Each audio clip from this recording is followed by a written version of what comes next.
فليعبدوا رب هذا البيت الذين أطعمهم من جوع وآمنهم من خوف. بسم الله الرحمن الرحيم. تبت يدا أبي لهب وتب ما أغنى عنه ماله وما كسب سيصلى نارا ذات لهب وامرأته حمالة الحطب في جيدها حبل من مسد. صلوات.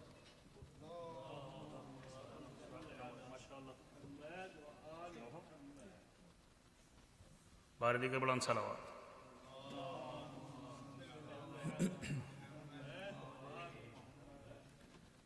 التماس کرتا ہوں ننھے ذاکرین جعفری برادران آن جعفری اور زین جعفری سے ممبر پہ آئیں اور ایک عدد نوحہ سنائیں. بآواز بلند صلوات.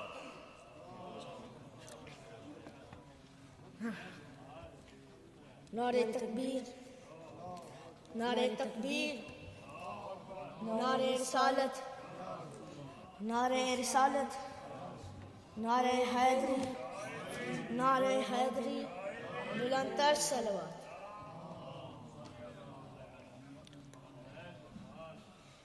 الاجل الاجل مولا، الاجل مولا، الاجل عسکری دلال ہونتا بچھڑیاں ہوں عاملہ، عسکری دلال ہونتا بچھڑیاں ہوں عاملہ. دکھیا اکبر کو ملے ہاں، دکھیا اکبر کو ملے ہاں، کمری ملکاں کو رضا، عسکری دلال ہونتا بچھڑیاں کو عاملہ. او ملن کی تے برا کو ہا وطن کو چھوڑیا، او ملن کی تے برا کو ہا وطن کو چھوڑیا. اے وطن تے سکھدی رہ گئی، اے وطن تے سکھدی رہ گئی، ویر ناولے آئے دا، عسکری دا لال ہونتا بچھڑیاں کو عاملہ. کج کے پھیرے ویر والے جیندے رہ گئے دکھی، کج کے پھیرے ویر والے جیندی رہ گئی ہے دکھی. اوندی ہر ایک آس گوتا، اوندی ہر ایک آس گوتا، کمدی پند گئی ہے مکا، عسکری دلال ہونتا بچھڑیاں کو عاملہ.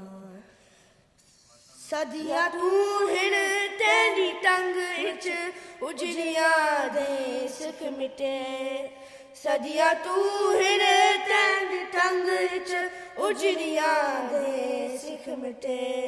اے اخیری مصطفیٰ ہے، اے اخیری مصطفیٰ ہے، پردہ غیبت ہٹا، عسکری دلال ہونتا بچھڑیاں کو عاملہ.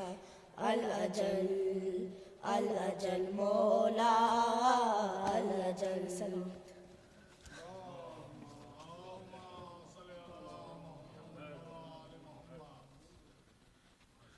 بار دیگر بلند صلوات.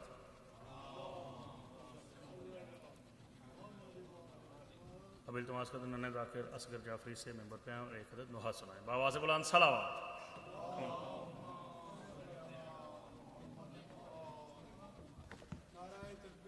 اللہ اکبر، یا رسول اللہ، نعرہ حیدری، یا علی محمد وآل محمد، بلند تر صلوات. اللہم صلی علی محمد وآل محمد. اعوذ من الشیطان الرجیم. بسم اللہ الرحمن الرحیم. سلام یا حسین، سلام یا حسین، سلام یا حسین، سلام یا حسین، سلام یا حسین، سلام یا حسین. ہے آپ بادشاہ غلام یا حسین، سلام یا حسین، سلام یا حسین.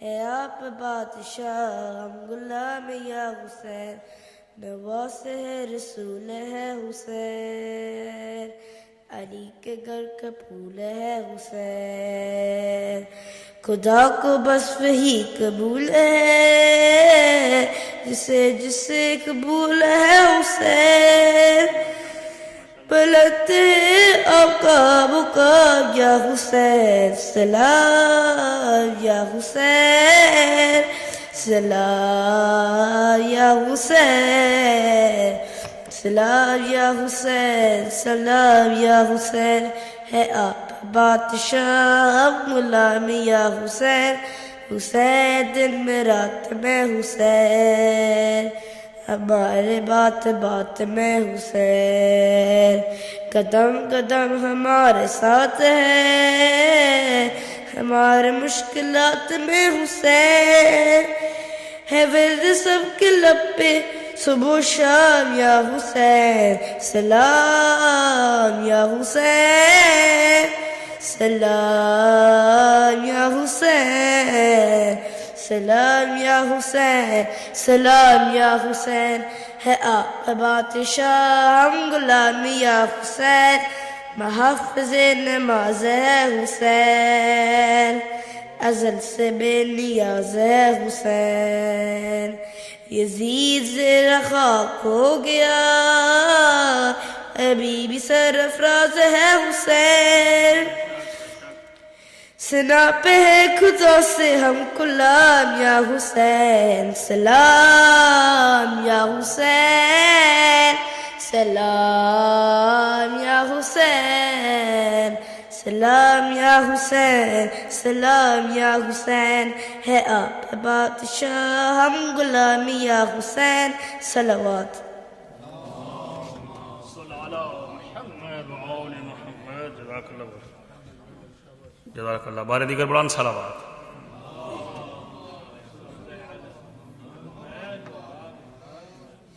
ماشاءاللہ خاصی اچھی تعداد آپ کی بلند آواز سے درود بھیجے محمد وآل محمد اللہم صلی علی محمد وآل محمد وعجل فرجہم دیکھ رہا ہوں آپ بکھر کے بیٹھے ہوئے ہیں ذرا اکٹھے ہو جائیں تھوڑے سے آگے تشریف لیں ممبر کے قریب ذرا آ جائیں تھوڑے سے آگے پلیز ادھر سے بھی بآواز بلند صلوات بھیجی محمد وآل محمد کی ذات اللہم صلی علی محمد وآل محمد وعجل فرجہم اب التماس کرتا ہوں ذاکر العباد جناب ناصر عباس جعفری صاحب سے ممبر پر تشریف لائیں اور فضائل و مصائب اہل بیت بیان کریں بآواز بلند صلوات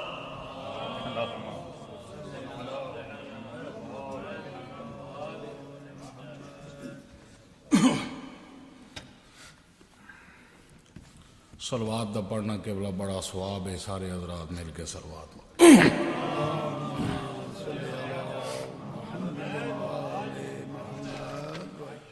عرض کریں حب علی سکر سے بچاتی ہے اس طرح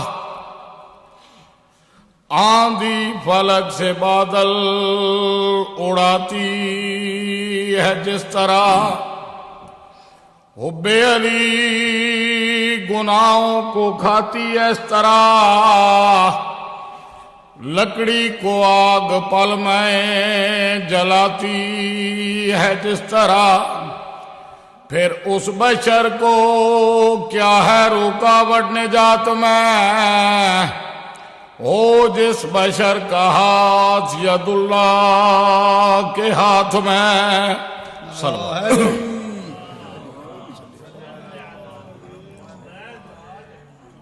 اعوذ باللہ من الشیطان اللعین الرجیم بسم اللہ الرحمن الرحیم الحمد للہ رب العالمین الصلاة والسلام علی سید الانبیاء مرسلین صلوات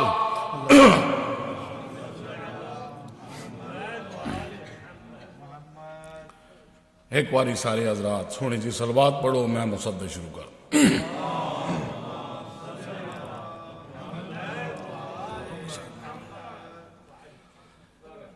فرمان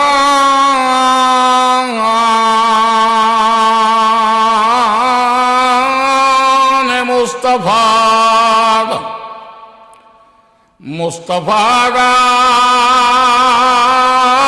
ہے جنت حسین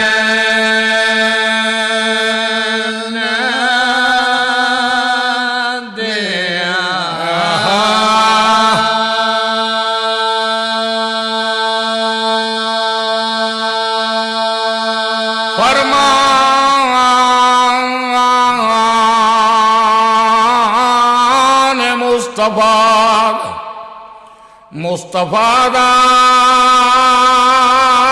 ہے جنت حسین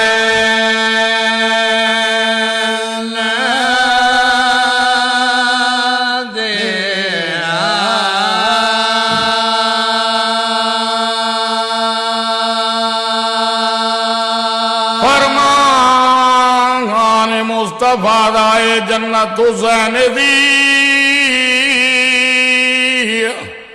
جنت دا صرف مل ہے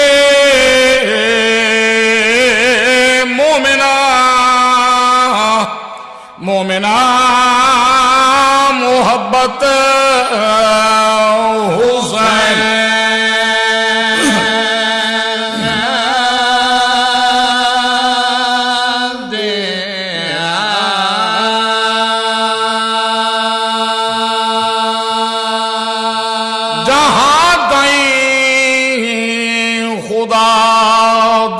ملک ہے جہاں تائیں خدا دا راج اللہ دی ہے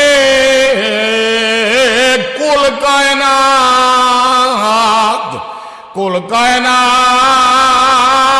حکومت حسین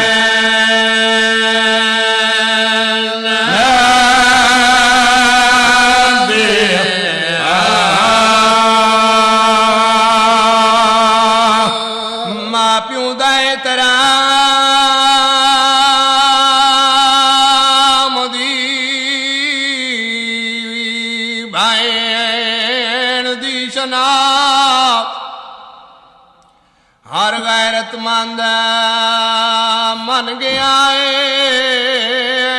عنایت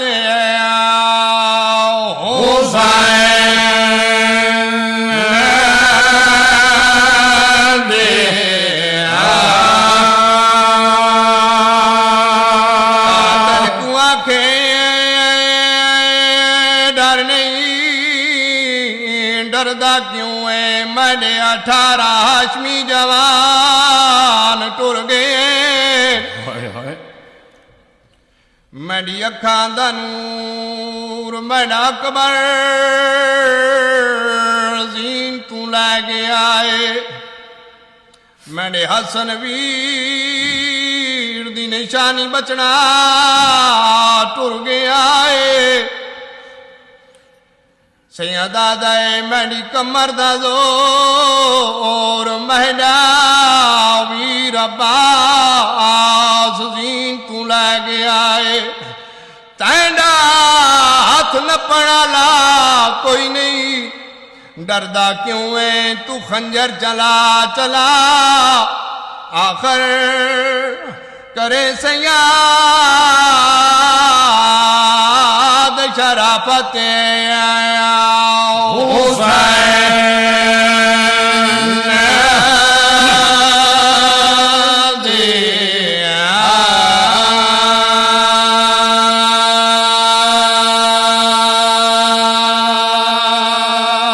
جے سچ پوچھدا ہے تو بابا سائیں او تیرے دشمن دے گھر او گئی ترے بھیڑی پاک شبیر دیا تے کو ول ول چوم دیا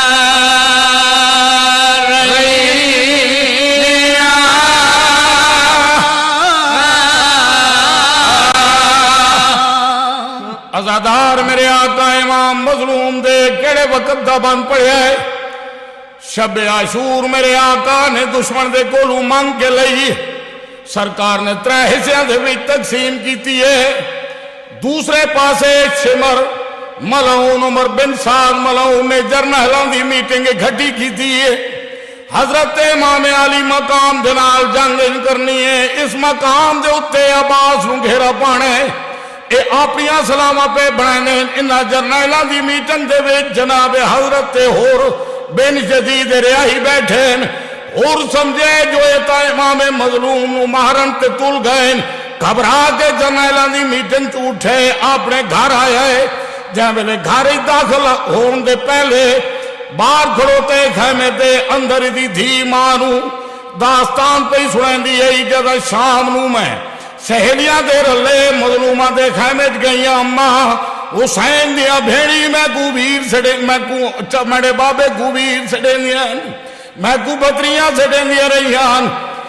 جناب ہور اندر آئیں ڈٹھے جو دھی پہ روندی ہے روندی دھی نو بیک کے آنیں تو جرنیل دی دھی ہے تین کو کہہ روایا ہے.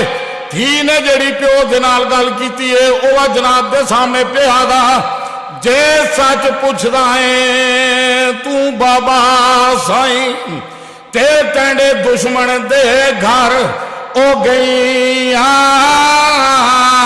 ترے بھیڑی پاک او شبیر دیاں تے محکوم والے چم دیاں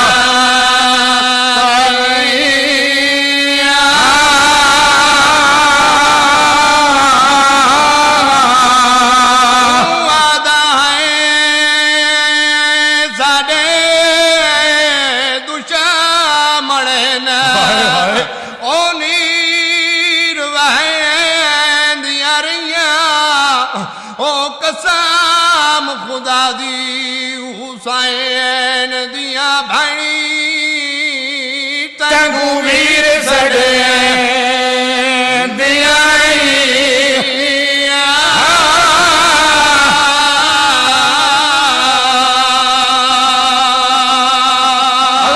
میرے آقا امام مظلوم دے جناب حرمو گھبراہٹ ہوئی ہے پریشانی ہوئی ہے. خیمے جو باہر نکلے فرات دے پاسے گئے اپنے آپ نو ویکھ کے آندے ہور کیا کی دئی کیوں گھنے آیا او ایتھے پتر رسول اللہ دا تینڈی معمولی جئی او غلطی تو گھارے اجڑ ویسی زہرا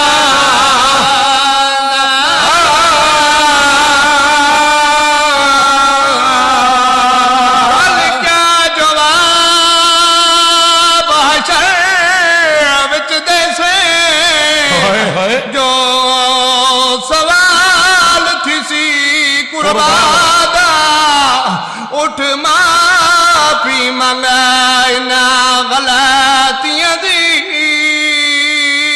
لج پالے پیو سویا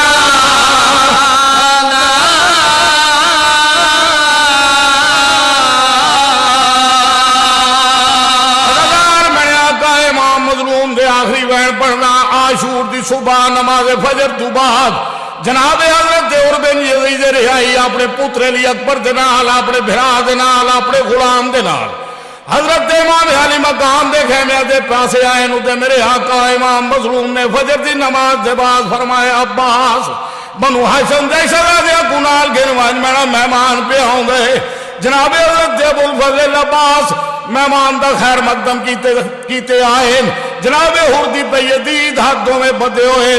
جناب حضرت عباس نو مخاطب کر کے آندے میں معافی منگدا انہاں غلطیاں دی او جڑیاں میں مجرم تو تھیاں میں واہ گھوڑے وچ او ہاتھ پائے میں سینی دے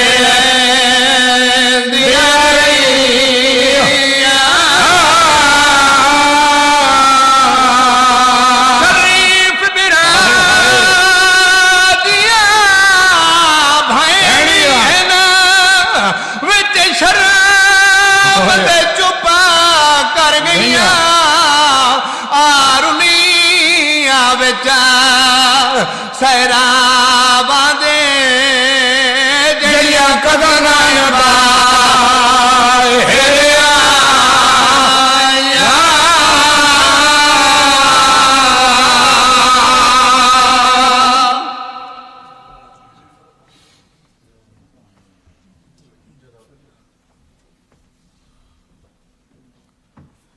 آواز بلند درود بھیجی محمد وآل محمد کی ذات پر.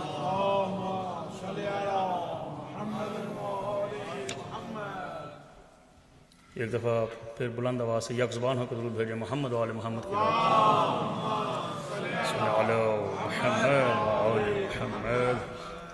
آپ کی یاد دہانی کے لیے کچھ اعلانات. آج 5 محرم اور کل انشاءاللہ 6 محرم الحرام سے زیارت کا سلسلہ شروع ہوگا. کل 6 محرم الحرام کی مجلس کے اختتام پہ زیارت شبیہ تابوت شہزادہ قاسم برآمد کیا جائے گا. 7 محرم الحرام اختتام مجلس پہ شبیہ گہوارہ شہزادہ علی اصغر برآمد کیا جائے گا. 8 محرم الحرام فرائیڈے کو اختتام مجلس پہ شبیہ علم سرکار وفا جناب عباس علمدار برآمد کیا جائے گا. اور 9 محرم کو اختتام مجلس پہ شبیہ دستار شہزادہ علی اکبر علیہ السلام برآمد کی جائے گی. ہر سال کی طرح اس سال بھی شب عاشور کی مجلس 9 محرم کو رات 1 بجے ہوگی انشاءاللہ. یوم عاشور کے اعمال 11:45 پہ یہیں شروع ہوں گے نیچے مسجد میں انشاءاللہ. یہ اب دیکھا جائے گا کہ اوپر جگہ کتنی ہے مومنین کے حساب سے. 11:45 پہ اعمال شب عاشور بجا لا جائیں گے اور انشاءاللہ العزیز تقریباً 1 بجے نماز ظہرین با جماعت ادا کی جائے گی. یہ سنڈے کو عاشورہ کا دن بنتا ہے انشاءاللہ. اور نماز ظہرین کے فوراً بعد مجلس عاشور شروع ہوگی. اس کے بعد آپ لوگوں کے لیے مومنین مومنات کے لیے فاقہ شکنی کا انتظام بھی ہے. سال کی طرح اس سال بھی مجلس شام غریباں جو ہے وہ نماز مغربین کے فوراً بعد شروع ہوگی. آپ سبھی جانتے ہیں کہ ہر سال مجلس شام غریباں صرف اور صرف قبلہ صاحب خطاب فرماتے ہیں. اس کے بعد سوم کی مجلس منڈے انشاءاللہ 2 اکتوبر وہی شام مغربین سے نماز مغربین سے آغاز ہوگا پروگرام کا. اور اس کے بعد سوم کی مجلس ہوگی. اور 12 محرم الحرام ٹیوزڈے کو انشاءاللہ سوال و جواب کا سیشن ہوگا. ہر سال کی طرح اس سال بھی آپ اپنے فقہی شرعی مسائل جو بھی آپ کے ہیں وہ آپ لکھ کے لے آئیے گا تاکہ قبلہ صاحب آپ کو ان سوالات کے جواب دے سکیں. بآواز بلند درود بھیجے محمد وآل محمد کی ذات پہ.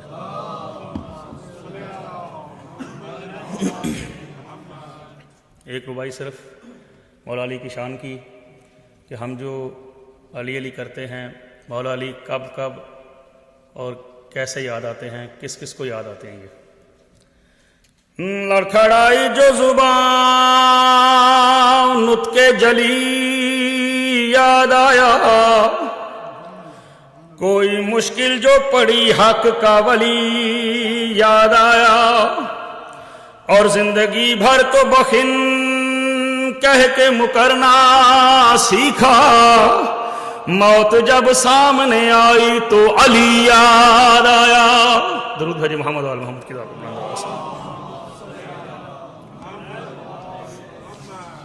بلا تاخیر التماس کرتا ہوں حجت الاسلام قبلہ کعبہ مولانا اصغر اعجاز صاحب سے ممبر پر تشریف لائیں اور اس سلسلے کی آج اس 6ٹی مجلس سے خطاب فرمائیں. بآواز بلند صلوات.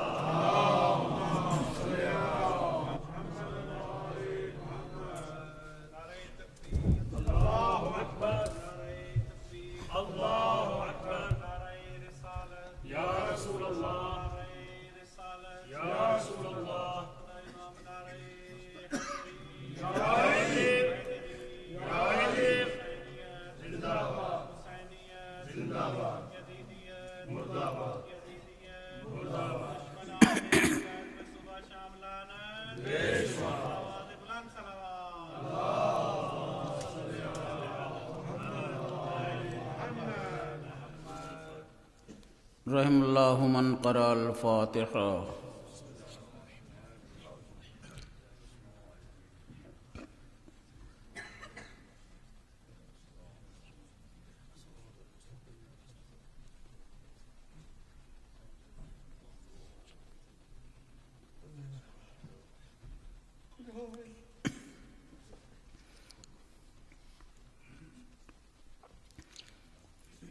لا حول ولا قوة إلا بالله العلي العظيم.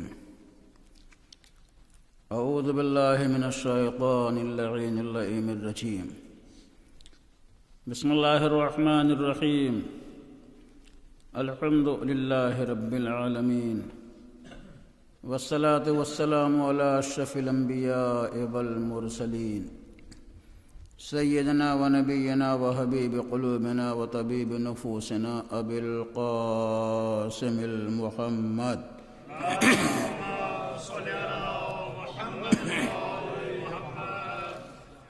وعلى آله الطيبين الطاهرين المعصومين المظلومين واللعنة الدائمة الباقية على أعدائهم أجمعين من الآن إلى قيام يوم الدين. أما بعد، فقد قال الله تعالى في الفرقان الحميد والقرآن المجيد وقوله الحق: أعوذ بالله من الشيطان الرجيم.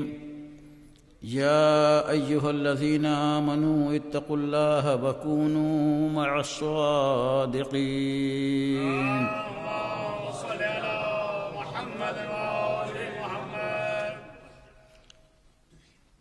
قرآن عظیم کی اس عظیم آفاقی لاسانی اور فقید المثال آئے وافی ہدایہ کے ذیل میں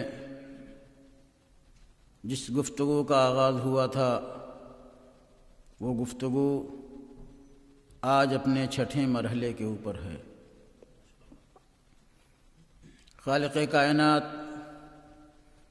قرآن عظیم کی اس پاک و پاکیزہ آیت کے ذریعے کائنات انسانیت کے اذہان کو جھنجھوڑتا ہے اور آواز دیتا ہے: اے صاحبان ایمان، اللہ سے ڈرو، اللہ کا تقوی اختیار کرو اور سچوں کے ساتھ ہو جاؤ۔ یہی دو چیزیں صاحبان ایمان کی حیات کا ماحصل ہیں، اور یہی دو چیزیں اس کائنات کی کامیابی کا عنوان ہیں۔ عزیزو، ان پاک و پاکیزہ صاحبان کردار کی معرفت، پیروی اور ان کے راستے کے اختیار کرنے کا حکم اس لیے نہیں دیا گیا ہے کہ پیروی کرنے والوں کے ذریعے انہیں کوئی فائدہ حاصل ہوگا، انہیں کوئی نفع حاصل ہوگا، بلکہ ان افراد کی پیروی اور ان کے شاہراہ صداقت کے اوپر چلنے کا حکم صرف اس لیے دیا گیا ہے تاکہ انسان انتہائی سکون کے ساتھ اپنی حیات کو بسر کر سکے، انسان اطمینان سے بھرے ہوئے لمحات کے ذریعے کائنات کے نشیب و فراز کو گزار سکے۔ اگر ایک انسان پرامن حیات بسر کرنا چاہتا ہے، ایک انسان اطمینان سے بھری ہوئی زندگی بسر کرنا چاہتا ہے، تو اس کے لیے انہیں آفاقی قیادت کا تسلیم کرنا بے انتہا ضروری ہے، اور یہی وہ قیادت ہے جو انسان کو سکون بھی عطا کرتی ہے، انسان کے ذہن کو اطمینان بھی عطا کرتی ہے، اور انسان کی حیات کو پاک و پاکیزہ بنا کے کامیاب بھی کر دیتی ہے۔ یہ قرآن آواز دیتا ہے: اللہ سے ڈرو اور صادقین کا راستہ اختیار کرو۔ رسول نے میدان مباہلہ میں لا کے ان صادقین کے چہروں کو کائنات کے سامنے پیش کر دیا اور آواز دی: قرآن نے جن صادقین کے راستوں کو اختیار کرنے کا حکم دیا ہے، وہ صادقین یہی وہ افراد ہیں جنہیں میں آج تمہارے سامنے پیش کر رہا ہوں۔ ان کے علاوہ کائنات میں خالق کائنات نے کسی کو صداقت کا لباس نہیں پہنایا ہے، ان کے علاوہ کائنات میں کسی بھی انسان کا کردار صداقت آشنا نہیں رہا ہے۔ اس کے علاوہ اس کائنات میں جتنے افراد ہیں ان کی کوئی بھی سیرت صداقت شعار نہیں رہی ہے۔ یہی وہ مقدس وجود ہے، یہی وہ پاک و پاکیزہ کردار ہے جن کے یہاں صداقت ہی صداقت ہے، جن کے یہاں نجابت ہی نجابت ہے، جن کے یہاں شرافت ہی شرافت ہے، جن کے یہاں طہارت ہی طہارت ہے۔ یہی وہ افراد ہیں جنہیں قرآن نے صادقین کا عنوان قرار دے کے اپنی آیتوں کی زینت قرار دیا ہے۔ اور رسول اس انداز سے ان افراد کو میدان مباہلہ میں لے کے آئے کہ ظاہراً انہیں مباہلہ کرنے کے لیے بلایا گیا تھا، لیکن انصاف سے بتائیے کیا مباہلہ ہوا؟ کیا مباہلہ نصارائے نجران اور ان مقدس افراد کے درمیان واقع ہوا؟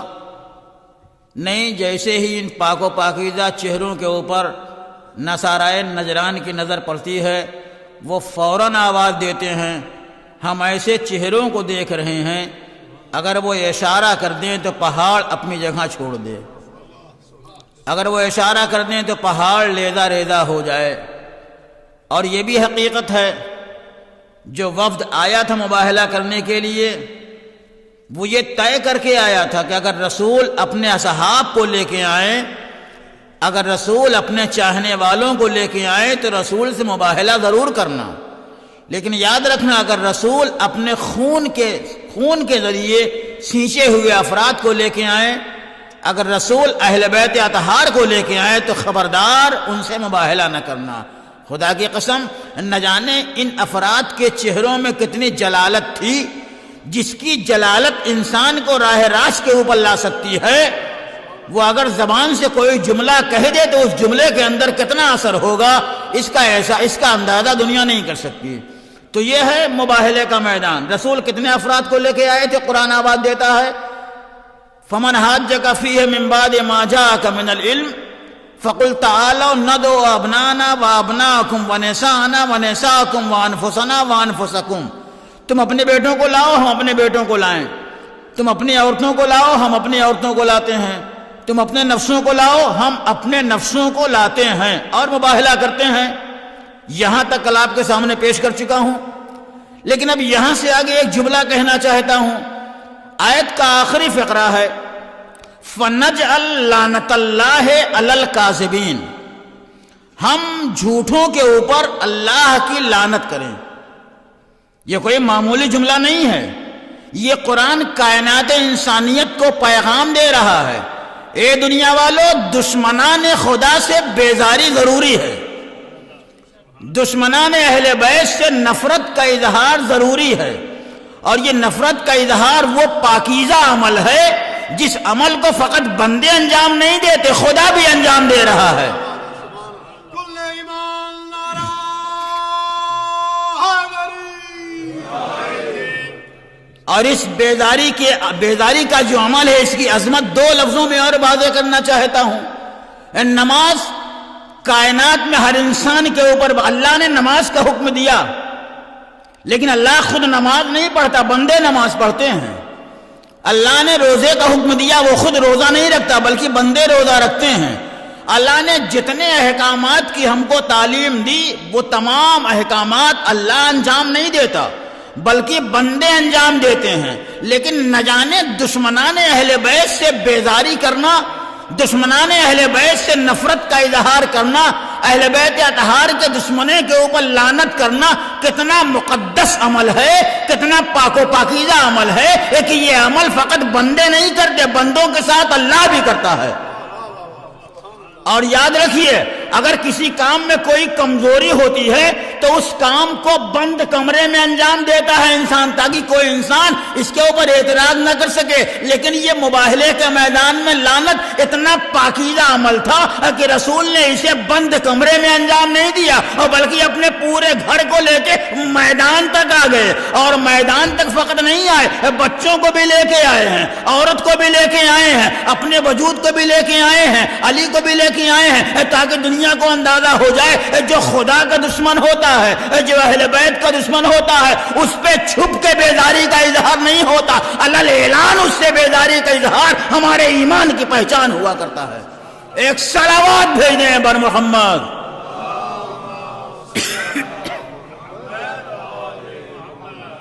آئیے آیت کے لفظوں کے اوپر غور کیا جائے۔ آیت میں لفظ ابناءنا و ابناکم، نساءنا و نساءکم سب جمع کے لفظ ہیں، پلرل لفظ ہیں۔ اللہ نے آیت میں کوئی بھی لفظ واحد استعمال نہیں کیا۔ اس کی وجہ کیا ہے؟ اپنی اس بات کی وضاحت کے لیے ایک مثال پیش کر دوں۔ اگر کسی شے کی تعریف کی جاتی ہے کسی شے کی ڈیفینیشن بیان کی جاتی ہے تو اس تعریف کا خاصہ کیا ہوتا ہے، تعریف کے اندر خوبی کیا پائی جاتی ہے۔ انسان اگر انسان کی تعریف کرنا چاہے کہ انسان کسے کہتے ہیں تو اسے ایسے لفظوں کا سہارا لینا چاہیے کہ انسان کی ساری چیزیں اس تعریف کے دامن میں سمٹ کے آ جائیں۔ لہذا تعریف کی دو خوبی ہوتی ہے۔ پہلی خوبی تعریف کو جامع ہونا چاہیے، دوسری خوبی تعریف کو معنی ہونا چاہیے۔ یہ جامعیت کا معنی کیا ہے اور معنیت کا معنی کیا ہے؟ جامعیت کا مطلب یہ ہے کہ تعریف کے دائرے میں جتنے افراد آ سکتے ہیں کوئی فرد چھوٹنے نہ پائے، اس انداز سے تعریف کی جائے۔ اور معنیت کا مطلب یہ ہے کہ کوئی دوسرا آدمی اس تعریف کے دائرے میں داخل نہ ہونے پائے۔ یہ ہے جامعیت کا مفہوم، یہ ہے معنیت کا مفہوم۔ مثلا میں آپ سے سوال کروں، انسان کسے کہا جاتا ہے؟ میرا سوال ہے، انسان کسے کہا جاتا ہے؟ اور آپ جب انسان کی تعریف کریں گے تو آپ نے انسان کی تعریف کیا کی؟ انسان اسے کہا جاتا ہے جو حسین و جمیل ہو۔ مثلا اگر آپ نے انسان کی تعریف یہ کی کہ انسان اسے کہتے ہیں جو خوبصورت ہو، جو حسین و جمیل ہو، اسے انسان کہتے ہیں، تو یہ تعریف جامع نہیں رہی۔ کیوں؟ اس لیے کہ کیا جو بدصورت ہے وہ انسان نہیں ہے؟ وہ بھی تو انسان ہے۔ لہذا یہ تعریف جامع نہیں رہی، بعض افراد اس تعریف سے خارج ہو رہے ہیں۔ لہذا تعریف کو بالکل جامع ہونا چاہیے، کوئی فرد چھوٹنے نہ پائے۔ پھر آپ نے دوبارہ انسان کی تعریف کی۔ انسان کسے کہتے ہیں؟ انسان اسے کہتے ہیں جو زمین کے اوپر چلتا ہے۔ آپ نے انسان کی دوسری تعریف کیا کی؟ انسان اسے کہا جاتا ہے جو زمین کے اوپر چلتا ہے، زمین کے اوپر اپنے قدموں کو رکھ کے راستوں کو طے کرتا ہے۔ تو بتائیے کیا یہ تعریف انسان کی صحیح ہے؟ کیا زمین کے اوپر فقط انسان ہی چلتا ہے، انسان کے علاوہ اور کوئی نہیں چلتا؟ حشرات الارض بھی تو اسی زمین کے اوپر چلتے ہیں، جانور بھی تو اسی زمین کے اوپر چلتے ہیں، کیڑے مکوڑے بھی تو اسی زمین کے اوپر چلتے ہیں۔ تو اب اگر آپ نے انسان کی تعریف کی کہ انسان اسے کہا جاتا ہے جو زمین کے اوپر چلتا ہو، تو جانور بھی انسان بنا جا رہا ہے کیونکہ وہ بھی زمین کے اوپر چل رہا ہے۔ لہذا یہ تعریف معنی نہیں رہی۔ آپ نے تعریف اس انداز سے کی کہ جانور انسان کی صف میں شامل ہو رہا ہے۔ لہذا تعریف کی خوبی یہ ہونی چاہیے کہ وہ بالکل جامع ہو، بالکل معنی ہو، کوئی فرد تعریف کے دائرے میں آنے سے چھوٹنے نہ پائے، اور جس کا اس تعریف سے کوئی رابطہ نہ ہو وہ اس تعریف کے اندر داخل نہ ہونے پائے۔ اللہ کے حبیب نے جب اہل بیت اطہار کو میدان مباہلہ میں لے کے آئے تو اللہ کے حبیب نے میدان مباہلہ میں جامع ہونے کا بھی اہتمام کیا ہے، معنی ہونے کا بھی اہتمام کیا ہے۔ جامع ہونے کا اہتمام کیسے کیا ہے؟ اگر گھر کے اندر کوئی عورت ہے تو اسے بھی میدان میں لایا جائے، وہ چھوٹنے نہ پائے۔ اگر بچے ہیں تو اسے بھی میدان میں لایا جائے۔ گویا رسول نے اپنے اہل بیت کو میدان مباہلہ میں لا کے دنیا کو ثابت کر دیا کہ جتنے افراد کو لانا تھا میں ان سب کو میدان مباہلہ میں لے آیا۔ یہ جامع ہونے کا اہتمام ہے۔ اور معنی ہونے کا اہتمام کیا ہے؟ آیت کے اندر جو لفظیں استعمال کی گئی ہیں وہ لفظیں کیا ہیں؟ جمع کی لفظیں استعمال کی گئی ہیں۔ ابنانا اپنے بیٹوں کو لاؤ، نسانا اپنے عورتوں کو لاؤ، انفسنا اپنے نفسوں کو لاؤ۔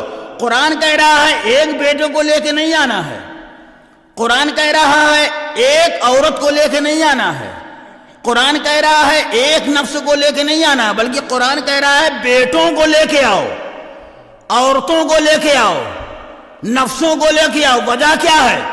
قرآن ہر جگہ کے اوپر جمع کے لفظیں استعمال کر رہا ہے، اور رسول کسی مقام کے اوپر جمع لے کے گئے ہی نہیں۔ رسول کہہ رہا ہے ایک سے زیادہ میدان میں دو سے زیادہ لے کے آؤ، اور رسول دو سے زیادہ کسی کو لے کے گئے ہی نہیں۔ اب ذرا تھوڑی دیر کے لیے وضاحت کرتا چلوں۔ ابنا واحد ابن ہے، اگر اس کا بلکہ ایک اور بات عرض کرتا چلوں، دنیا میں جتنی زبانیں ہیں ان تمام زبانوں میں دو زبان ایسی ہے جہاں پہ جمع کا آغاز 3 سے ہوتا ہے۔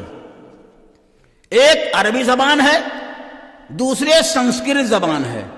جہاں کے اوپر جمع کا آغاز 3 سے ہوتا ہے. عربی میں جمع اسے کہا جائے گا جس کا وجود 2 سے زیادہ ہو، یا سنسکرت میں بھی جس کا وجود 2 سے زیادہ ہو. اس لیے ایک کے لیے واحد بولا جاتا ہے، 2 کے لیے تسنیہ کہا جاتا ہے، اور سنسکرت میں اسے دیو وچن کہتے ہیں.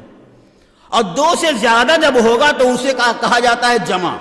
تو کائنات کے اندر 2 زبانیں ایسی ہیں جہاں کے اوپر جمع 3 سے شروع ہوتا ہے. 3 سے اگر نیچے ہے 2 تک ہے تو اسے تسنیہ کہا جائے گا، 1 ہے تو اسے واحد کہا جائے گا. اب آئیے قرآن کریم کی آیت دیکھیے. ابناءنا، اپنے بیٹوں کو لے کے آؤ. ابن واحد ہے، ابنان تسنیہ ہے، ابنا اس کی جمع ہے. نسانا امرأتن واحد ہے، امرأتان 2 عورتیں تسنیہ ہے، نساء جمع ہے. نفس واحد ہے، نفسان 2 نفس تسنیہ ہے. انفسنا جمع ہے. اب آئیے قرآن کریم کی آیت کے پیمانے کو دیکھیے اور رسول اپنے ساتھ جن افراد کو لے کے گئے ہیں ان کے وجود کو دیکھیے. قرآن بیٹوں کی منزل میں کہہ رہا ہے بیٹوں کو لے کے آئیے. رسول بیٹوں کی منزل میں 2 کو لے کے گئے ہیں، یعنی جمع کو لے کے نہیں گئے ہیں. قرآن کہہ رہا ہے بیٹوں کو لے کے آؤ، رسول 2 بیٹے کو لے کے گئے ہیں، وہ 2 بیٹے جو تسنیہ کی حد تک ہیں. قرآن کہہ رہا ہے عورتوں کو لے کے آؤ، اور رسول عورتوں کی منزل میں صرف 1 بیوی شہزادی کائنات جناب فاطمہ زہرا کو لے کے گئے ہیں. وہ کہہ رہا ہے عورتوں کو لے کے آؤ، رسول 1 وجود شہزادی کائنات کا وجود لے کے گئے ہیں. قرآن کہہ رہا ہے نفسوں کو لے کے آؤ، رسول 1 نفس کو لے کے گئے. بیٹوں کی منزل میں 2 بیٹوں کو لے کے گئے ہیں، عورتوں کی منزل میں 1 وجود کو لے کے گئے ہیں. انفسنا کی منزل میں 1 نفس کو لے کے گئے ہیں. سمجھ میں نہیں آتا؟ قرآن تو ہر جگہ کہہ رہا ہے بیٹوں کو لے کے آؤ، عورتوں کو لے کے آؤ، نفسوں کو لے کے آؤ، اور رسول کسی مقام کے اوپر بیٹوں کو لے کے نہیں گئے ہیں، عورتوں کو لے کے نہیں گئے ہیں، نفسوں کو لے کے نہیں گئے ہیں، بلکہ بیٹوں کی منزل میں تسنیہ کی حد تک 2 کو لے گئے ہیں، عورتوں کی منزل میں واحد کی حد تک 1 کو لے گئے ہیں، انفسنا کی منزل میں واحد کی حد تک 1 کو لے گئے ہیں. قرآن تو ہر جگہ کہہ رہا ہے جمع کو لے کے آنا ہے، اور رسول کسی مقام کے اوپر جمع کو لے کے نہیں گئے. کیا یہ حکم قرآن کی مخالفت نہیں ہے؟ قرآن جمع کو بلا رہا ہے، رسول جمع کو نہیں لے کے جا رہے ہیں، تو کیا یہ حکم قرآن کی مخالفت نہیں ہے؟ عزیزو، حکم قرآن کی مخالفت نہیں ہے. اللہ جب کسی کام کو پہنچانا چاہتا ہے تو اس کے دائرے میں وسعت ہوتی ہے، تاکہ بعد میں کسی کو یہ کہنے کا موقع نہ ملے ہم بھی جا سکتے تھے لیکن رسول ہمیں اپنے ساتھ لے کے گئے ہی نہیں. یہی وجہ ہے قرآن ہر جگہ جمع کے لفظیں استعمال کر رہا ہے، اور یہ کسی مقام کے اوپر جمع کے لفظیں لے کے نہیں گئے. اگر قرآن واحد کے لفظیں استعمال کرتا تو کہنے والے کہہ سکتے تھے جانے کے لائق اور بھی بہت سے افراد تھے، مگر اتفاق سے جو رسول کے پاس موجود تھے انہی کو لے گئے. اب تو قرآن نے ہمیشہ ہمیشہ کے لیے کائنات انسانیت کے منہ کو بند کر دیا ہے. ہم نے جمع کو مانا ہے، لیکن اگر رسول کسی مقام کے اوپر جمع کو نہیں لے گئے تو اس کا مطلب ہے پوری کائنات میں حسنین سے بڑا سچا کوئی نہیں تھا، پوری کائنات میں شہزادی سے بڑی سچی کوئی نہیں تھی، پوری کائنات میں علی سے بڑا صادق کوئی نہیں تھا. ایک صلوات بھیجنے بر محمد. نعرہ تکبیر، نعرہ رسالہ، کل ایمان، نعرہ حیدری، محمد و آل محمد، بلندتر صلوات.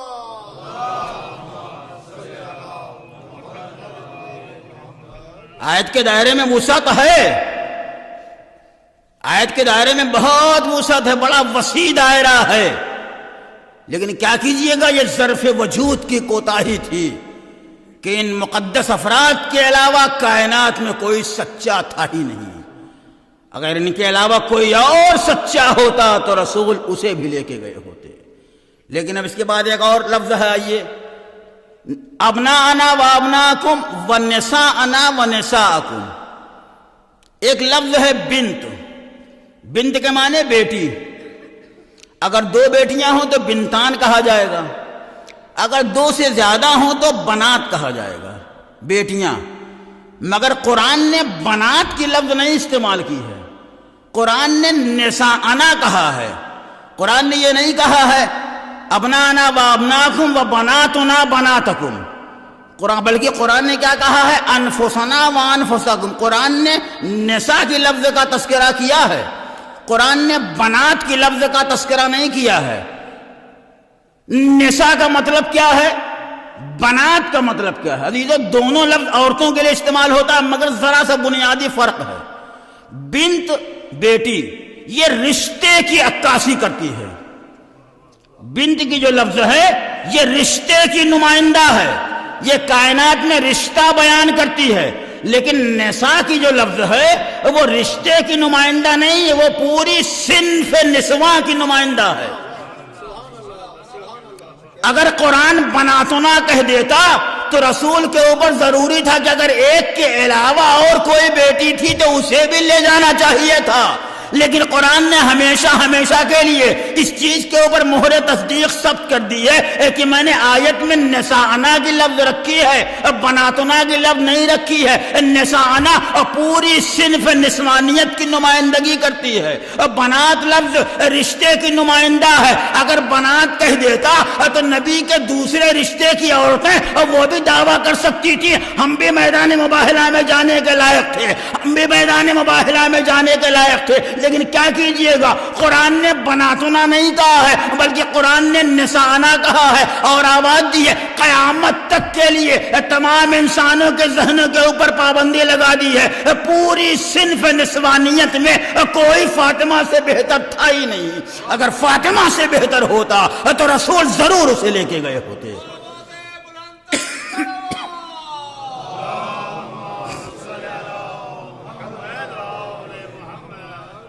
اور خدا کی قسم یہی وہ پاک و پاکیزہ وجود ہے جنہیں صادق اور صدیقہ چاہنے والوں نے نہیں کہا ہے، نمکخواروں نے نہیں کہا ہے، ان کے اوپر قربان ہونے والوں نے نہیں کہا ہے۔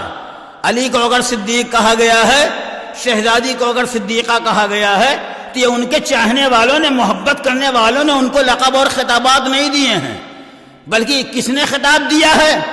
اللہ نے علی اور فاطمہ، رسول اور حسن و حسین کی مقدس ذوات کو صدیق اور صدیقہ کے خطاب سے نوازا ہے۔ بندے اگر کسی کو خطاب دیں تو اس کی بات اور ہوتی ہے، اللہ اگر کسی کو سچا کہے تو اس کی سچائی کی وسعت کا اندازہ کوئی نہیں لگا سکتا۔ اسی لیے جب میدان مباہلہ کو سچے کردار کی ضرورت ہوئی تو رسول انہی سچوں کو لے کے گئے جنہیں خدا نے سچا کہا ہے، جنہیں قرآن نے سچا کہا ہے۔ اس کا مطلب ہے میدان مباہلہ کو خدائی صادقین کی ضرورت ہے، خانہ ساز صدیقوں کی ضرورت نہیں ہے۔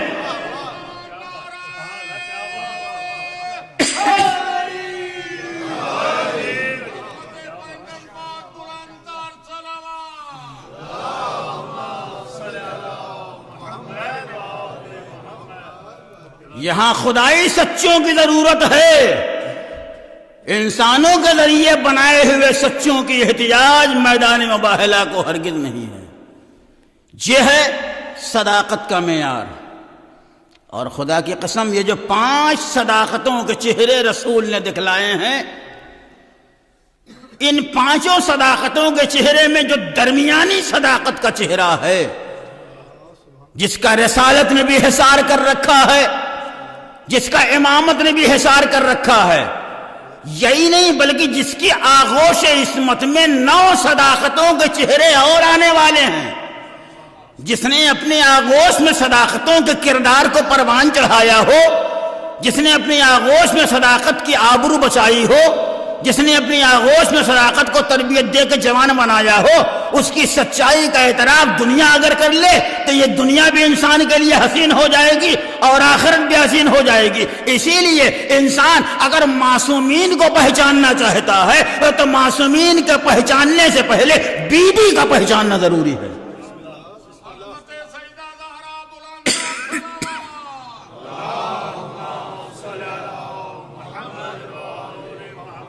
اور رسول نے آواز دی ہے دنیا والوں، اگر تمہیں شہزادی کو پہچاننا ہے تو شہزادی کو مکے کی بنیاد کے اوپر نہیں پہچانا جا سکتا، شہزادی کو مدینے کی بنیاد کے اوپر نہیں پہچانا جا سکتا، شہزادی کی معرفت کا ذریعہ ہاشمی جلالت اور مطلبی وجاہت نہیں ہے، بلکہ شہزادی کی معرفت کا صرف ایک ذریعہ ہے، مجھے پہچان لیا جائے، شہزادی کا عرفان حاصل ہو جائے گا۔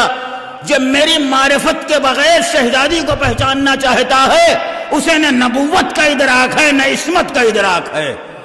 جو نبوت کا ادراک رکھ کے فاطمہ کو پہچاننا چاہتا ہے اسے نبوت کی بھی حقیقت کا علم ہے، عصمت کی بھی حقیقت کا علم ہے۔ کیوں؟ اس لیے کہ شریعت کا کون سا ایسا منشا ہے جس میں کردار معصومہ کی جھلک نہ دکھائی دے رہی ہے؟ شریعت کا کون سا ایسا پہلو ہے جس میں صدیقہ کائنات کی سیرت کے جلوے نمایاں نہ ہوں؟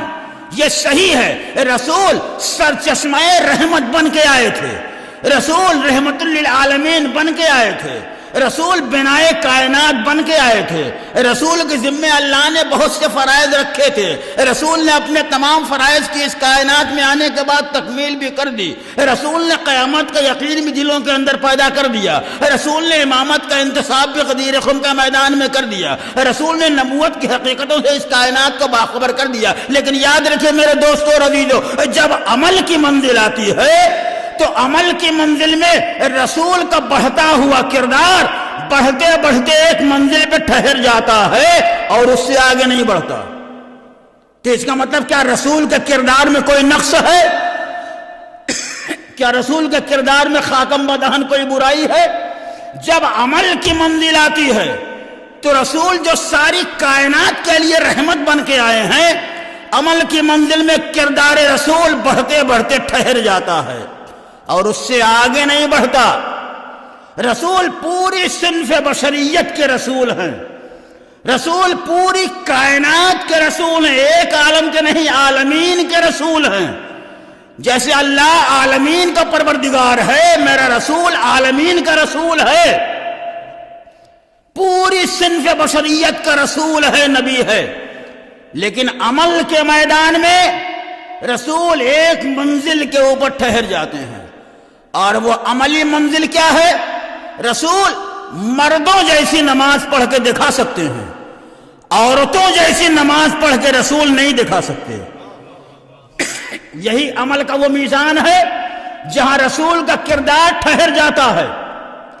مردوں کا طریقہ نماز کیا ہے رسول بتا سکتے ہیں، عمل کر کے دکھا سکتے ہیں، لیکن عورتوں کا انداز عبادت کیا ہے، عورتوں کی بندگی کا طریقہ کیا ہے، یہ رسول نہیں دکھا سکتے۔ رسول کائنات کو بھائی کی محبت اور باپ کا پیار تو دے سکتے ہیں، لیکن بہن کی شفقت اور ماں کی ممتا رسول نہیں پیش کر سکتے۔ رسول کائنات کو جہاد راہ خدا کی عملی تعلیم تو دے سکتے ہیں، لیکن پردے کی عملی تعلیم رسول نہیں دے سکتے۔ ضروری ہے رسول کے ساتھ کوئی ایسا پاک و پاکیزہ کردار ہو جو ان تمام مراحل میں رسول کی رسالت کا تکملہ ہو، رسول کی رسالت کا تتمہ ہو۔ قدرت نے آواز دی، اے میرے حبیب گھبرانا نہیں، اب میں تیری آغوش میں ایک ایسی دختر عطا کروں گا جس کا کردار عورتوں کے لیے ویسے ہی نمونے عمل ہوگا جیسے آپ کا کردار مردوں کے لیے نمونے عمل ہے۔ اب سمجھ میں آیا، اگر فاطمہ نہ ہوتی تو رسالت نامکمل ہو جاتی، فاطمہ آئی رسالت مکمل ہو گئی۔ ایک صلوات بھیجیں بر محمد۔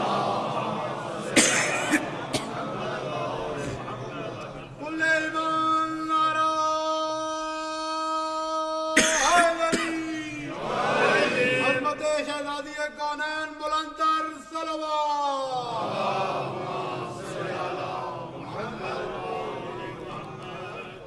تکملہ رسالت کا نام شہزادی کائنات ہے، تتمہ نبوت کا نام شہزادی کائنات ہے۔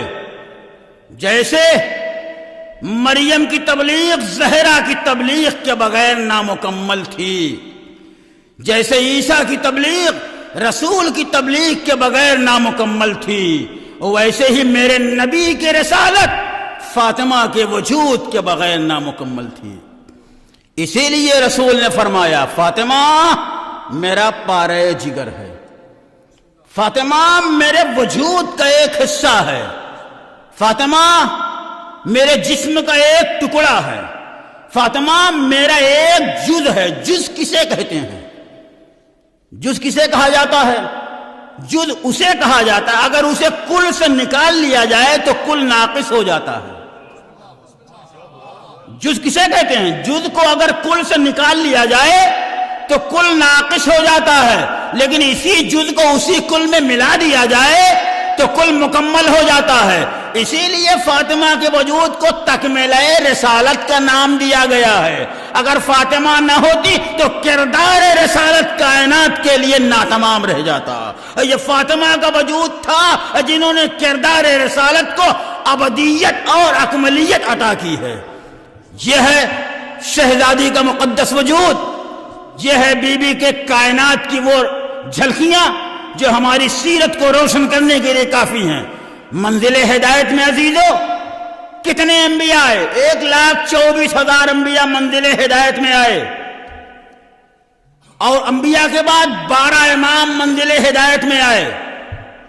شہزادی کی فضیلت کے لیے ایک جملہ کہوں، 1,23,999 انبیاء خاتم الانبیاء کے علاوہ جتنی انبیاء کی صفحے ہیں سب کے سب، اور 12 اماموں میں منزل ہدایت میں آنے کے بعد ان تمام انبیاء اور تمام اماموں نے منزل ہدایت میں جو کام مل کے انجام دیا ہے وہ کام تنہا فاطمہ زہرا نے اکیلے انجام دیا ہے.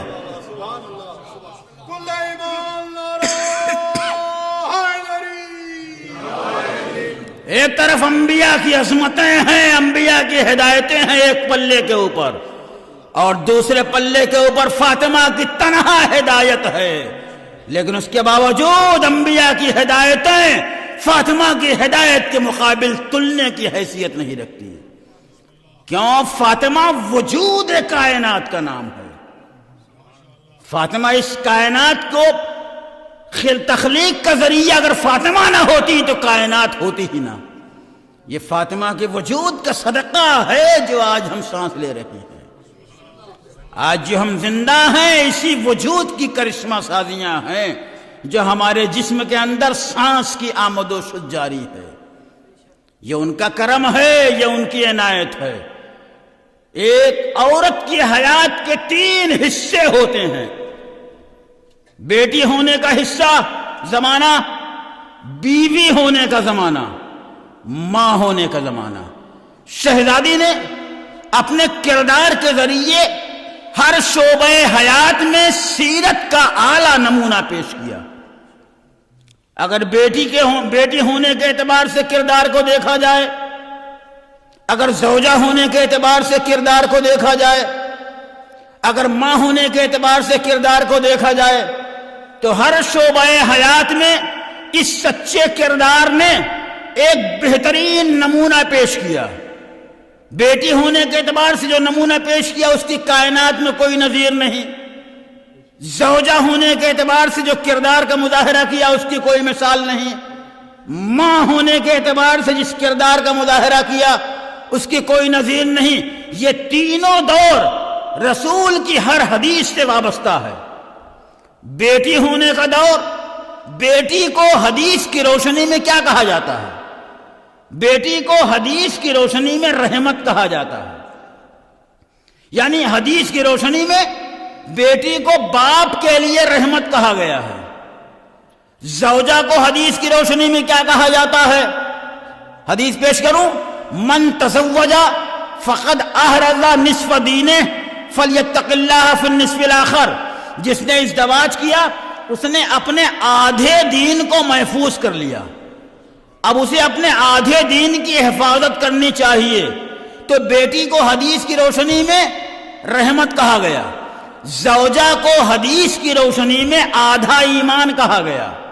اب ماں کے لیے حدیث آواز دیتی ہے: ان الجنت تحت اقدام الامہات. جنت ماں کے قدموں کے نیچے ہے. ہر دور سے رسول کی ایک حدیث وابستہ ہے: بیٹی کو رحمت کہا گیا، زوجہ کو آدھا ایمان کہا گیا، ماں کو جنت کہا گیا۔ یہ دنیا کی جتنی بیٹیاں ہیں ہر بیٹی اپنے باپ کے لیے رحمت ہے۔ دنیا کے اندر جتنی صاحبان ایمان کی بیویاں ہیں وہ تمام بیویاں اپنے شوہر کے لیے آدھا ایمان ہیں۔ دنیا کے اندر صاحبان ایمان کے جتنے بیٹے ہیں ان کی جنت ان کی ماؤں کے قدموں کے نیچے ہے۔ لیکن اے دنیا والوں آؤ، اس شہزادی کے کردار کی عظمت کو محسوس کرو، اس شہزادی کے کردار کی بلندی کو محسوس کرو۔ ہر بیٹی اپنے باپ کے لیے رحمت ہے، اور فاطمہ رحمت ہے، رحمت للعالمین کے لیے۔ فاطمہ سرچشمہ جو ساری کائنات کے لیے رحمت بن کے آیا ہے، اس کی رحمت کا نام فاطمہ ہے۔ تو فاطمہ رحمت ہے، رحمت للعالمین کے لیے۔ ہر زوجہ اپنے شوہر کے لیے آدھا ایمان ہے۔ کیا کہنا شہزادی کے کردار کا، اور فاطمہ آدھا ایمان ہے کل ایمان کے لیے۔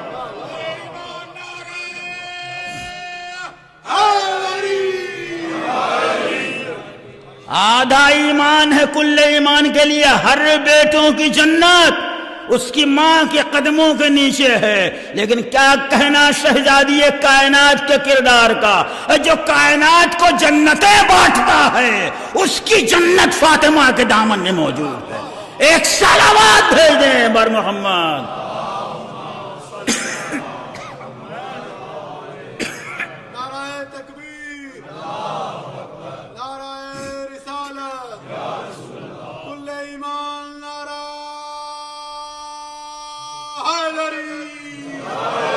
محمد والے محمد بلندر صلوات۔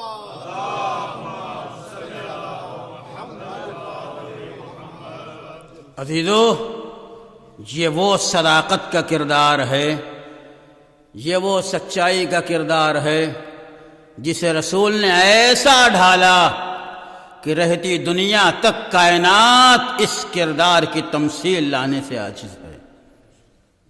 رسول نے اسے اپنا ٹکڑا کہا ہے، اور یہی نہیں، قرآن نے اس وجود کو طاہرہ بھی کہا ہے، قرآن نے اس وجود کو مطہرہ بھی کہا ہے۔ یعنی یہ قرآن کی روشنی میں خود بھی پاک و پاکیزہ ہیں اور مطہرہ ہیں، یعنی دوسروں کو پاک کرنے کی صلاحیت بھی رکھتی ہیں۔ اور یہی نہیں عزیزو، اب اگر رسول کی طہارت کا اعلان ہوگا تو انہی کے ذریعے ہوگا، علی کی طہارت کا اعلان ہوگا تو انہی کے ذریعے ہوگا، حسن کی طہارت کا اعلان ہوگا تو انہی کے ذریعے ہوگا، حسین کی طہارت کا اعلان ہوگا تو انہی کے ذریعے ہوگا۔ اللہ نے اسی کو طہارت کا مرکز قرار دیا ہے۔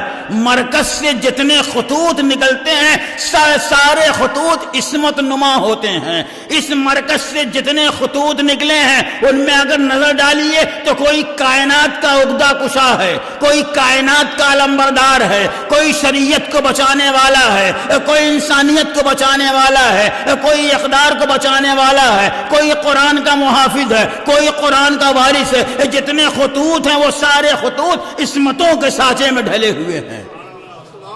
یہ طاہرہ ہے قرآن کی روشنی میں۔ وہیں شہزادی کا ایک لقب اور ہے، زہرا۔ زہرا کسے کہا جاتا ہے؟ زہرا کے معنی کیا ہے؟ جس سے روشنی کا ظہور ہو، جس سے نور ساطع ہو۔ شہزادی کے بارے میں روایتیں ملتی ہیں۔ کیا ملتی ہے روایت؟ جب آپ سجادہ بندگی کے اوپر آتی تھیں، آپ مصلی کے اوپر آتی تھیں تو آپ کی پیشانی سے نور ساطع ہوتا تھا۔ زمین سے آسمان تک نورانیت کا ایک سلسلہ قائم ہو جاتا تھا۔ ہمیشہ بارہا دیکھا گیا، جب بھی آپ سجادے کے اوپر آئی ہیں آپ کی پیشانی سے نور کا ظہور، زمین سے آسمان تک نورانیت کا ایک سلسلہ قائم ہو گیا۔ دنیا والے علی کی تسبیح و تحلیل کو سن کر علی کی بندگی کا معیار معلوم کر لیا کرتے تھے۔ دنیا والے علی کی آواز کو سن کر علی کی عبادت کا اندازہ کر لیا کرتے تھے۔ دنیا والے علی کے تذکرہ خداوندی کو سن کر علی کی بندگی کا معیار معلوم کر لیا کرتے تھے۔ یہ کیسے معلوم ہوگا فاطمہ کا ذوق بندگی کیا ہے؟ یہ کیسے معلوم ہوگا فاطمہ کی بندگی کی معراج کیا ہے؟ یہ قدرت کا کرم تھا کہ جب شہزادی مصلی کے اوپر پہنچتی تھی تو آپ کی پیشانی سے نور ساطع ہوتا تھا تاکہ دنیا کو احساس ہو جائے یہی وہ لمحہ ہے جب شہزادی کے قدم مصلی کی زینت بنے ہوئے ہیں۔ لیکن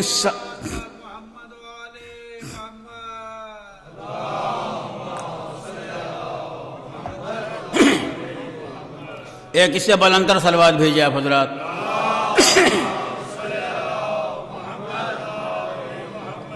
لیکن ابھی سوال یہ پیدا ہوتا یہ نور حالت نماز میں کیوں ساطع ہوتا تھا؟ جب شہزادی چکی چلاتی تھی تب یہ نور کیوں نہیں ساطع ہوتا تھا؟ جب شہزادی گھر کے امور میں اپنے کو مصروف رکھا کرتی تھی تب یہ نور کیوں نہیں ساطع ہوتا تھا؟ جب شہزادی فضا کو درس قرآن دیا کرتی تھی تب یہ نور کیوں نہیں ساطع ہوتا تھا؟ جب شہزادی حسنین کے لباس تبدیل کرتی تھی تب یہ نور کیوں نہیں ساطع ہوتا تھا؟ ادھر شہزادی نے سجادے کے اوپر قدم رکھا، ادھر پیشانی سے نور کا ظہور، اس میں شاید اللہ کی ایک مصلحت ہو۔ شہزادی نے جیسے ہی مصلی اور جانماز کے اوپر اپنا قدم رکھا پیشانی سے نور کا ظہور، اس میں اللہ کی مصلحت کیا ہے؟ راز الہی کیا ہے؟ نماز بھی ایک نور کا نام ہے، کردار زہرا بھی ایک نور کا نام ہے۔ نور جب نور سے ملتا ہے تو نور علی نور کا سلسلہ قائم ہو جاتا ہے۔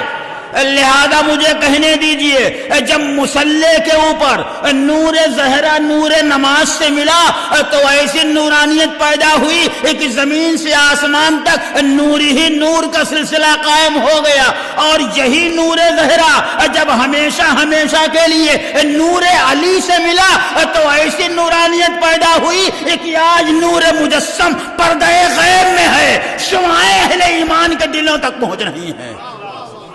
یہ اسی نور کا صدقہ ہے، یہ اسی نور کے کردار کی جلوہ آرائیاں ہیں۔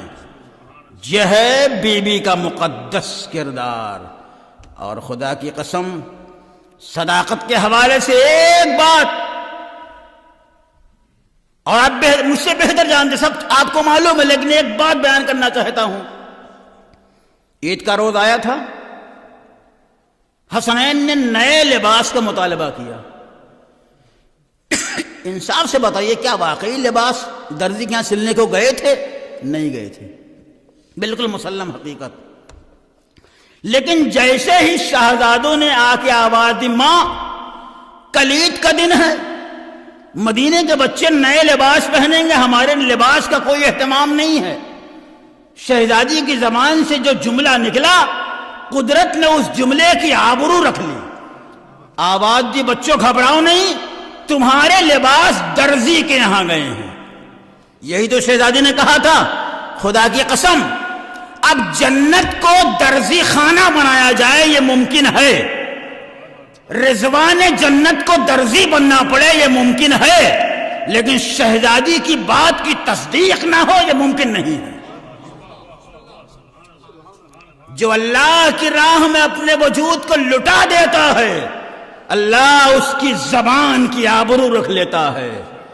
جیسے ہی سپیدہ شہری نمودار ہوا، رضوان در سجدہ پہ آتا ہے، دق الباب کرتا ہے، پوچھا کون؟ کہا انا خیاط الحسنین، میں حسنین کا درزی ہوں۔ میں کہوں گا رضوان، ارے تو جنت کا رضوان ہے، آج آ کے کہہ دیتا میں رضوان ان کے لباس لایا ہوں۔ اگر تو اپنے کو رضوان کہہ دیتا تو شہزادی کے بچوں کا مرتبہ روشن ہو جاتا اور انہیں معلوم ہو جاتا دنیا والوں کو کہ ان کی قسمت اتنی بلند ہے کہ ان کے لباس رضوان لے کے آتا ہے۔ عجب نہیں رضوان آواز دے، اے نادانو، ارے ان کا مرتبہ تو واضح ہو جاتا لیکن میرا مرتبہ واضح نہ ہوتا، اور میں آج اپنے کو رضوان نہیں کہوں گا اور بلکہ اپنے کو درزی کہہ کے ساری کائنات کو پیغام دوں گا، اور میں پوری کائنات کے لیے رضوان ہوں، سیدہ کے بچوں کے لیے ایک درزی کے علاوہ کچھ نہیں ہوں۔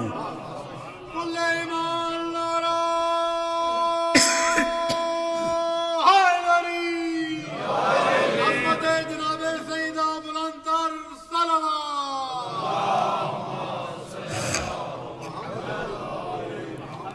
میں کہوں گا رضوان آج اگر لباس لے کے آیا ہے تو اجازت کیوں لے رہا ہے؟ کہا تجھے نہیں معلوم میں اپنی حیثیت سے بھی باخبر ہوں، اس دروازے کی عظمت کو بھی جانتا اور پہچانتا ہوں۔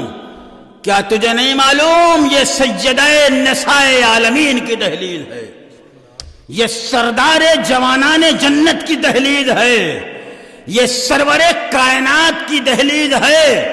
میری نگاہوں کے اندر فطرس کا انجام بھی ہے۔ اگر غرور کے ساتھ آتا تو بالوں پر کے سلب ہونے کا خطرہ تھا۔ میں اپنی عظمت بھی جانتا ہوں، اس در کی عظمت بھی پہچانتا ہوں۔ میری کیا مجال آقا کے گھر میں آقا کی مرضی کے بغیر داخل ہو جاؤں۔ اور گویا رضوان دنیا کو بتا رہا ہے، ایک دنیا والو جب رضوان خانہ سیدہ میں سیدہ کی مرضی کے بغیر داخل نہیں ہو سکتا تو کوئی گنہگار جنت میں سیدہ کی مرضی کے بغیر کیسے داخل ہو سکتا ہے؟ اگر ہاتھوں میں جنتوں کا پروانہ چاہیے، اگر ہاتھوں میں جنت کا نوشتہ چاہیے تو سیدہ کو خوش رکھنا بے انتہا ضروری ہے۔ ان اللہ یرضا لرضا فاطمہ ویغضب لغضب فاطمہ۔ اللہ فاطمہ کی رضا سے خوش ہوتا ہے، اللہ فاطمہ کی خوشی سے خوش ہوتا ہے، فاطمہ کی ناراضگی سے ناراض ہوتا ہے۔ لہذا اگر خدا کو راضی رکھنا ہے، خدا کو خوشنود رکھنا ہے تو شہزادی کائنات کو راضی رکھنا ضروری ہے۔ یہی وہ شہزادی ہیں جس نے ہمیشہ ہمیشہ کے لیے اپنے لال کے سوگواروں کے حق میں دعا کی ہے، اور دعا کی ہے میرے مالک میرے لال کے سوگواروں کو زندہ رکھنا، ہر مصیبتوں سے انہیں محفوظ رکھنا، اور میں تیری بارگاہ میں وعدہ کرتی ہوں جب تک میرے لال کے سوگوار در بہشت عبور نہ کریں گے میں جنت میں قدم نہ رکھوں گی۔ خوشا نصیب ہیں آپ حضرات، آپ کو حسین کی ماں نے دعائیں دی ہے، آپ کو حسین کی ماں نے دعاؤں میں یاد رکھا ہے۔ اور کیوں نہ یاد رکھے جس ماں کو بیٹے کے اوپر آنسو بہانے کا موقع نہ ملا، اسی ماں کے زخموں کا مرہم آپ کی آنکھوں کے آنسو ہیں۔ یہ آنسو زینب کے غموں کا مرہم ہیں، یہ آنسو امام کے زخموں کا علاج ہیں، یہ آنسو بیویوں کی مصیبتوں کو اور دوبالا کرتے ہیں، انسان کے اندر قربانی کا جذبہ پیدا کرتے ہیں۔ اور کیوں نہ پیدا کریں، یہی وہ آنسو ہے جس آنسو نے بڑے سے بڑے سرماؤں کو لمحوں میں فنا کر دیا۔ لیکن اگر آنسو باعزت ہیں تو یہی آنسو انسان کو کربلا تک بھی پہنچاتا ہے، اور کربلا تک پہنچانے کے بعد آخری مقام فردوس کے اعلیٰ مقام تک پہنچاتا ہے۔ لہذا ہم جب تک زندہ رہیں گے حسین کے عزادار رہیں گے، حسین کے ماتمدار رہیں گے، حسین کے تعزیہ دار رہیں گے، حسین کے اوپر آنسو بہانے والے رہیں گے۔ اے میرے مالک ہمیں اگر زندگی دینا تو حسین کا عزادار رکھنا، لیکن اگر ہمیں حسین کا عزادار نہ رکھنا تو ہماری زندگی کو ہم سے چھین لے۔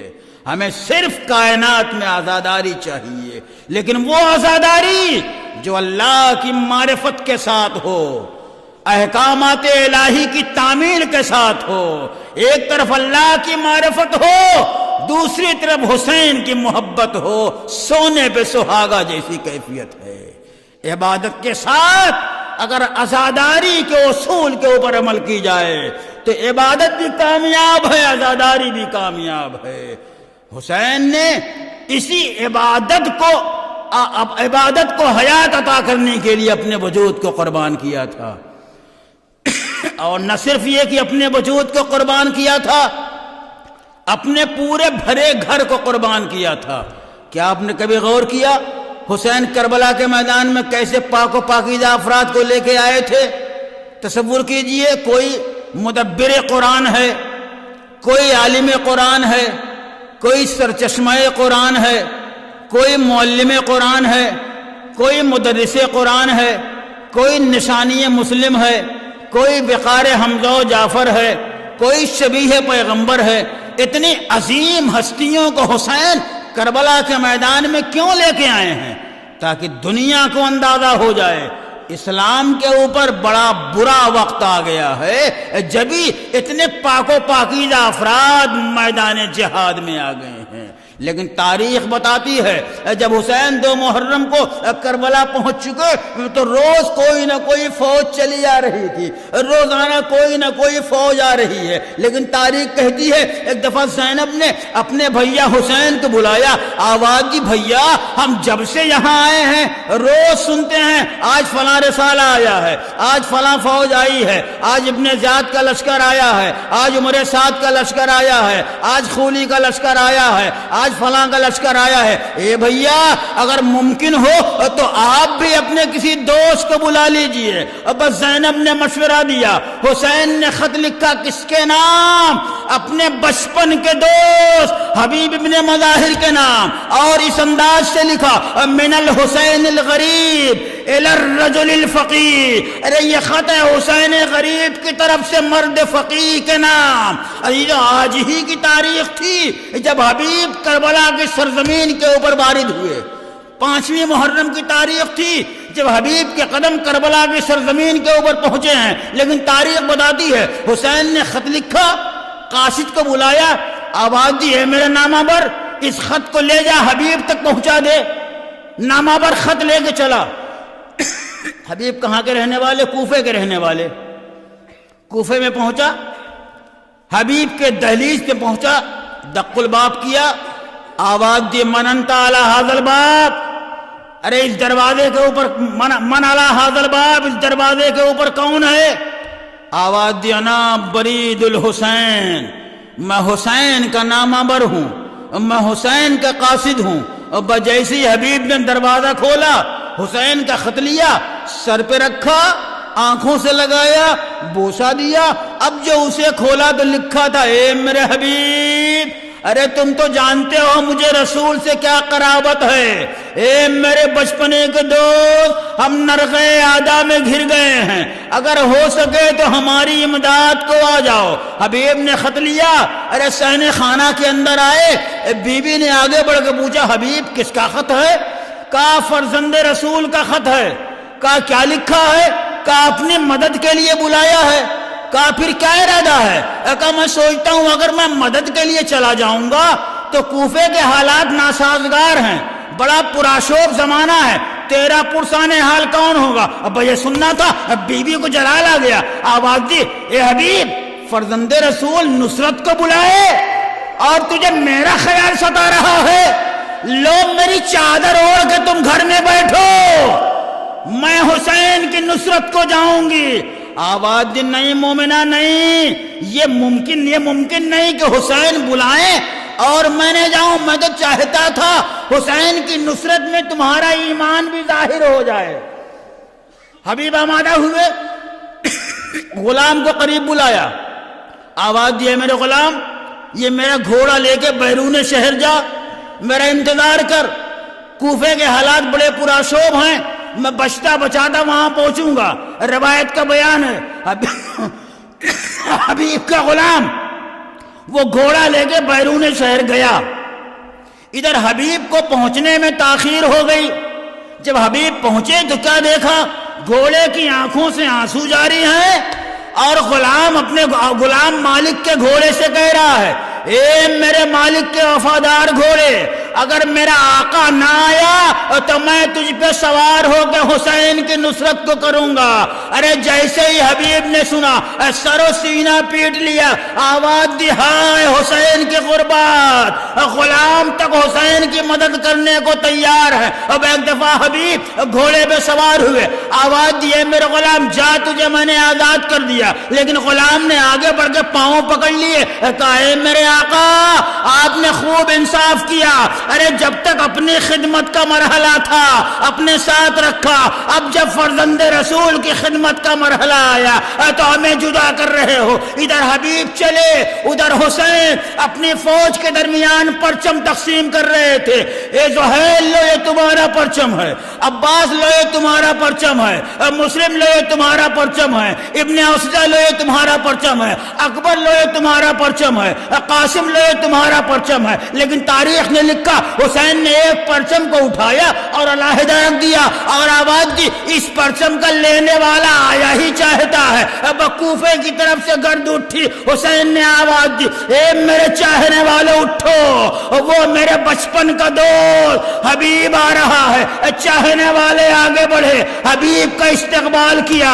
اصحاب حسینی میں حبیب کے آنے سے خوشی کا ماحول. ارے زینب نے فضہ کو بھیجا، اے فضہ جاؤ دیکھو میرے بھائی کے چاہنے والے خوشی کیوں منا رہے ہیں. فضہ نے پلٹ کے جا کے جواب دیا اے شہزادی مبارک ہو مبارک، آپ کے بھیا کے بچپنے کے دوست حبیب ابن مظاہر آئے ہیں. اب حبیب کا نام سنا، آواز دیے فضہ ارے جا کے حبیب کو میرا سلام کہہ دو. حبیب آئی، آواز دی اے حبیب مبارک ہو مبارک، علی کی بڑی بیٹی زینب تجھے سلام کہلا رہی ہے. اے سلام سنا. حبیب کربلا کی زمین پہ بیٹھ گئے، سر و سینہ پیٹنے لگے. ہائے سیدانیوں کے اوپر ایسا وقت آ گیا ہے ہم غلاموں کو سلام کہلوا رہے ہیں. دو فقرہ اور ختم و دعا. حبیب آگے، میدان کارزار گرم ہوا. ایک ایک مجاہد جاتا ہے اپنی قربانی کا نذرانہ پیش کرتا ہے. حبیب بھی میدان میں گئے، اپنی قربانی کا نذرانہ پیش کیا اور جب پشت فرس سے گرنے لگے تو آواز دی آقا میری امداد کو آئیے. حسین امداد کو پہنچے، لیکن مورخ نے لکھا کہ جب حسین حبیب کے لاش کے اوپر پہنچے ہیں اور حبیب کے سر کو اپنے زانوں پہ رکھا ہے اور حبیب کی لاش سے اٹھنے لگے ہیں تو حسین کے چہرے پہ خستگی کے آثار تھے. آواز دے رہے تھے ارے میرا ایک ایک دوست مجھ سے چھوٹا جا رہا ہے. ارے یہ میرا حبیب کتنا عظیم دوست تھا. میرا حبیب ایک رات میں ایک قرآن ختم کر لیا کرتا تھا، آج اس نے میرا ساتھ چھوڑ دیا. اللہ وزادارو، حبیب بھی شہید ہو گئے، حسین بھی شہید ہو گئے. 11ویں محرم کو جب یہ لٹا ہوا قافلہ چلا ہے کوفے کی طرف تو حبیب کا ایک بیٹا تھا جس کا نام قاسم تھا. اسے معلوم تھا میرا باپ کربلا گیا ہے حسین کی نصرت کرنے کے لیے. اسے معلوم ہو چکا تھا حسین شہید ہو گئے ہیں. اس نے سوچا چلو دیکھوں میرے بابا حبیب کا کیا حال ہے. جب اسے پتا چلا کہ لوٹا ہوا قافلہ آ رہا ہے، ارے راستے پہ آگے کھڑا ہو گیا. اس نے کیا دیکھا، آگے آگے شہیدوں، آگے آگے نیزوں کے اوپر شہیدوں کے سر ہے، پیچھے پیچھے لٹا ہوا قافلہ ہے. ایک دفعہ ایک نیزہ بردار کے ہاتھ میں ایک سر دیکھا. آواز دی اے بھائی یہ کس کا سر ہے؟ یہ سر تو حبیب سے ملتا ہے. کہا ہاں ہاں یہ حبیب کا سر ہے. اب یہ سننا تھا.